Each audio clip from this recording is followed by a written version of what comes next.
Hello fellow booktubers, my name is Lauren, you're watching Dreams Books Courage, and today is the first official day of BookTube-A-Thon, and I'm so excited. I love doing this book marathon every single year, and this is actually my third year to do it, and I'm just so happy that I've been doing this for 3 years now because it's just such a fun time. So let's go ahead and get right into what I've been reading today. I started this BookTube-A-Thon off as I usually do, and that is with an audiobook, and the audiobook that I'm reading for this BookTube-A-Thon is It's Not Summer Without You by Jenny Han, and this is the sequel to The Summer I Turned Pretty. And I am reading this book for the 4th challenge, which is to read a book by one of your favorite authors, and I am planning on reading an hour of this a day, so that's obviously what I've been doing. And today I've read a total of 37 pages within this novel. I'm really enjoying it so far, although it is quite a more summer read than the first novel is. I hope it gets back to the more summery tones of the first novel, but it just seemed natural for me to go ahead and continue on to this book for BookTube-A-Thon since I finished the first book last week, and so I'm just really enjoying the series so far and looking forward to seeing where it's going. And the second novel that I've started today for BookTube-A-Thon is Miss Lonely Hearts by Nathaniel West, and I feel like I haven't explained this book well enough within my BookTube-A-Thon TBR because then I didn't really exactly know what this book is about, but this is about a journalist who writes an advice column, and he goes by the name of Miss Lonely Hearts, although he is a man, and he absolutely hates his job and he wants nothing more than to quit it, but he really can't, and he's just dealing with a lot of different problems in his life, but he especially hates this job. And I feel like I've forgotten how much I love Nathaniel West's writing style. He has such a weird and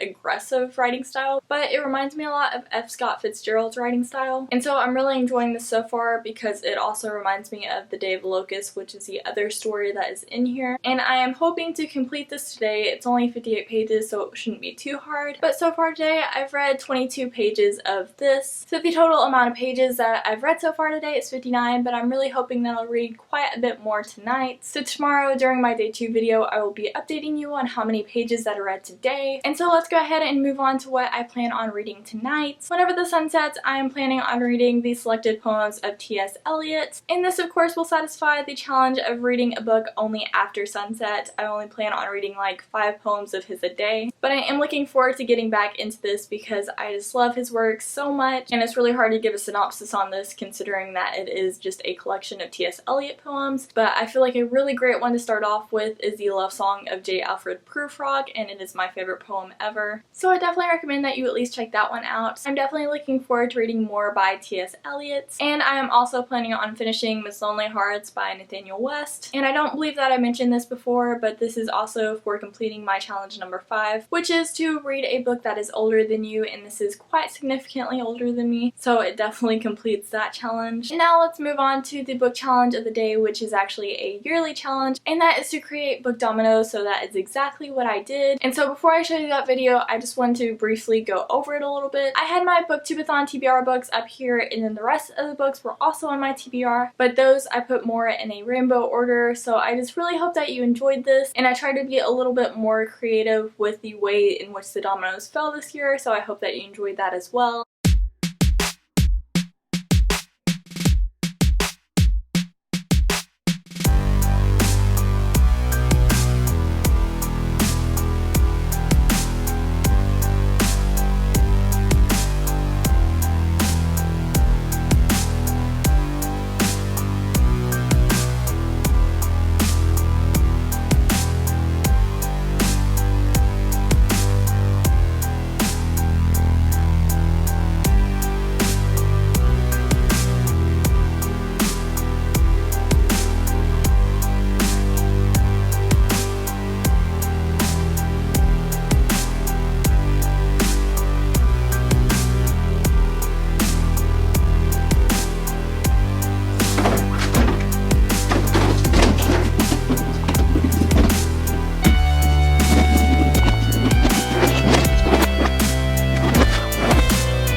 My book dominoes and also this update video. Thank you all so much for watching. I would really love an update on how your BookTube-A-Thon is going down below, and now I'm gonna go get back to reading.